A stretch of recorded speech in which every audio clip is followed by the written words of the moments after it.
देवताओं की नित्यांगना, तीनों लोकों में जिसकी सुंदरता की सरसा थी, जिसका रूप देखकर देवता भी मोहित हो जाए, उसे रंभा को एक ऋषि ने श्राप दे डाला। रंभा स्वर्ग की अप्सराओं की प्रधान थी। रामायण काल में उसका नाम नलकुबेर की पत्नी के रूप में मिलता है। रावण ने उस पर अत्याचार करने की कोशिश की, जिसके बदले में रंभा ने उसे श्राप दे डाला। शास्त्र के अनुसार रंभा का जन्म समुद्र मंथन से हुआ था, इसलिए उसे लक्ष्मी स्वरूपा भी माना जाता है। जब ऋषि विश्वामित्र कठिन तपस्या में लीन थे, तो इंद्र भयभीत हो उठा कि कहीं उनका तप इंद्रस्थान को ना हिला दे।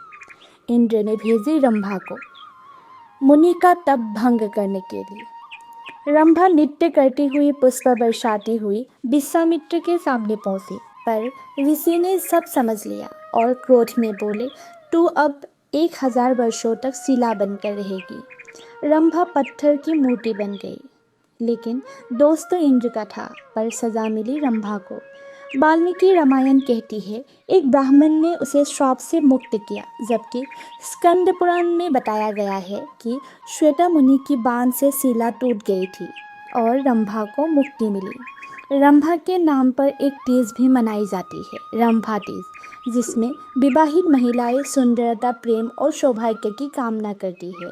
रंभा की कथा हमें सिखाती है कि सौंदर्य स्त्री की शक्ति है, पर जब वो दूसरे के स्वार्थ का साधन बनता है तो वही शक्ति श्राप बन जाती है।